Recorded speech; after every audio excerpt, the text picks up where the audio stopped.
আমি ৰখি আছোঁ আৰু বহুত ডাঙৰ লাইন হৈছে কাৰণে ইয়াত দেখিছেনে কিমান দীঘল লাইন সেই টাৰ্ণিং হৈছে একে লাষ্টৰ পৰা আহিছে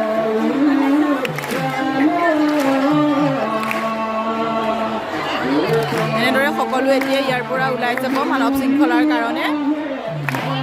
কাৰণ এতিয়া আমাৰ আছে ভাগৱত ভ্ৰমণ হ'ব যিহেতু এতিয়া ধৰ্মধ্বজা উত্তোলন কৰিব সেইবাবে এয়া মানৱ শৃংখলা বনাইছে সমূহ সেৱা বাহিনীয়ে সেৱক সেৱিকাই আৰু এইফালে এতিয়া এয়া ধৰ্মধ্বজা উত্তোলন কৰিব এইটো ধৰ্মধ্বজা ব্যক্তি পতাকা বেদী দেখিছেনে চব একদম মানৱ শৃংখলাৰ হাত ধৰি ধৰি সকলোৱে আহি আছে সেয়া এতিয়া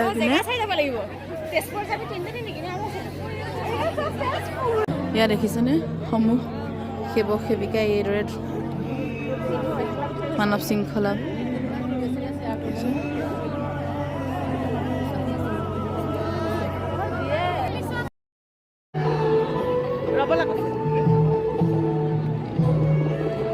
আমি এনেকৈ এতিয়া মানৱ শৃংখলাৰ হেৰিয়াত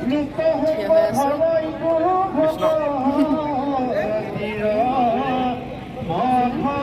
বহুত দূৰলৈকে একদম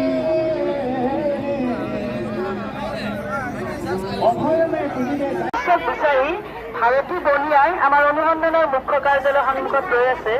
গতিকে আমি বলৰাম বৈশ্যক অনতিপলমে আমি আমাৰ অনুসন্ধানৰ মুখ্য কাৰ্যালয় ৰাম ৰাম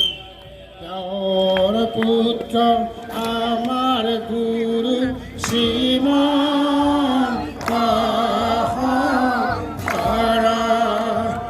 নামে নদী নামে সাগৰ না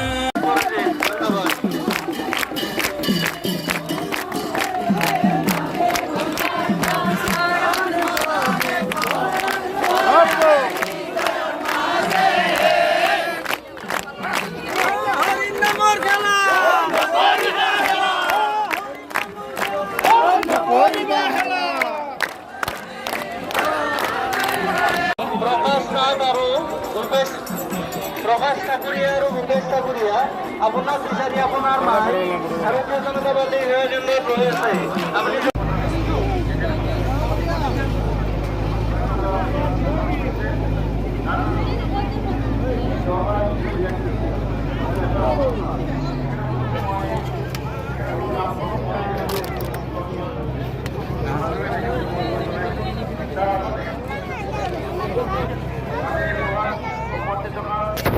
আমি এতিয়া আছোঁ এয়া মেইন ষ্টেজৰ হেৰিয়াৰ ওচৰত গেটৰ ওচৰত এইপিনে আমাৰ চৰাইদেউ জিলা শাখাৰ চৰাই আৰু এইফালে আমাৰ অংকুৰ এইফালে ভাস্কৰ দা আৰু এইফালে আমাৰ মানে নকলেও চিনি পাব চাগে মনোজ ভাই